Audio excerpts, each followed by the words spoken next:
Welcome back to Sports Talk ATL. I am Chase Earl, joined by Alex Lord and Jake Gordon.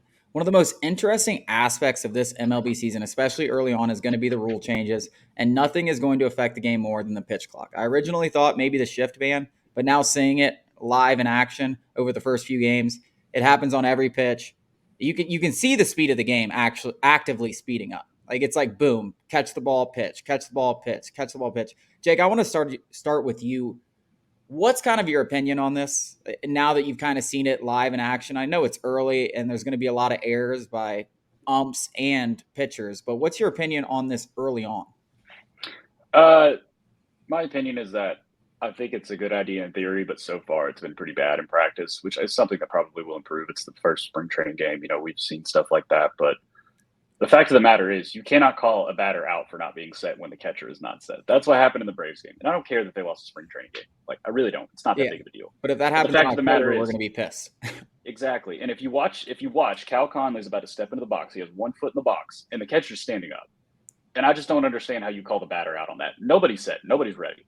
And I think it is a good idea in terms of eliminating some things. There's a lot of guys that do take way too long. But the fact of the matter is, I don't think baseball games need to be shortened. I want to spend as much time at the park as possible. I never really thought it was something that needed to be fixed in the first place. But it's happening. It's here. There's no reason in crying about it. I think it'll be okay in theory at some point, and something that we won't notice. But I think a lot of guys are going to suffer. Like I said this about Kenley Jansen, which I could end up being totally wrong about. He could go out there and have 50 saves again, but he's a guy that I can see struggling from this.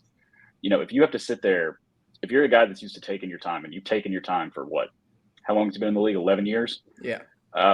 It's going to make a difference. Like it's probably going to have a bit of an impact on you, but I just think it's unnecessary. But like I said, it's happening, so there's no point in being annoyed by it. Yeah, a couple of things. The pitcher stamina thing is going to be crazy. Like, that's insane pace to keep up, especially for some people who, pitch more power than finesse, like Spencer Strider. I mean, he's humming it in there 100 miles an hour, time after time after time. That's interesting to me. I think it's going to be super interesting to watch, and there's going to be errors. There's going to be guys that struggle with it. There's going to be guys that love it. I think in the grand scheme of things, in a few months after it's been implemented in real games, I barely think you'll notice it. And I think for 3, 4, 5 years down the road, it's something that I don't think anyone will notice. And it's not really made for people like me, you, or any of us because we like going to the games. I don't mind sitting down from 7 to 10:30 and watching games. But you know where I think the biggest impact it's going to have and how it could grow the game is in the postseason. Because those games will be like 4 hours and 15 minutes. Like it goes from a 3 hour game to like a 4 hour and 15 minute. And I get it. Like, cause that is where you're really gaining audiences that don't normally watch baseball. And I don't blame them for not wanting to watch a 4 hour and 15 minute game. I'll watch it because the Braves are in it and this could be a potential opponent or whatever. But I think that's where it really could grow the game. And I think for the fans like us that are diehards are going to watch regardless, it's going to become a non-issue. I mean, it wasn't.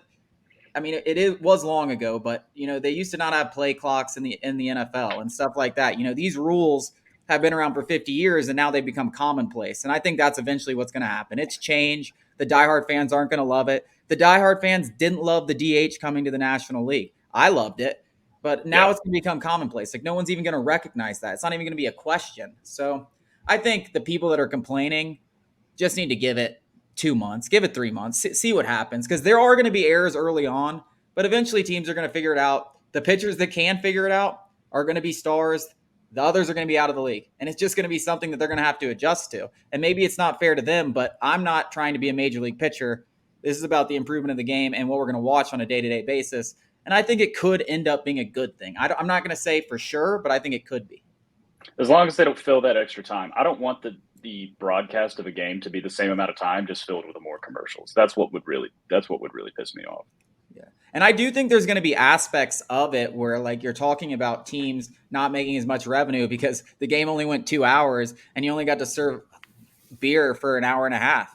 Over a course of 162 games, that's going to make a difference. If commercials get shortened or if they can't make up that revenue, it's going to be interesting because I think there's a lot of aspects here. So I actually think it makes it more interesting this year, but I do think the first couple weeks could be shaky and we'll see a lot of mistakes.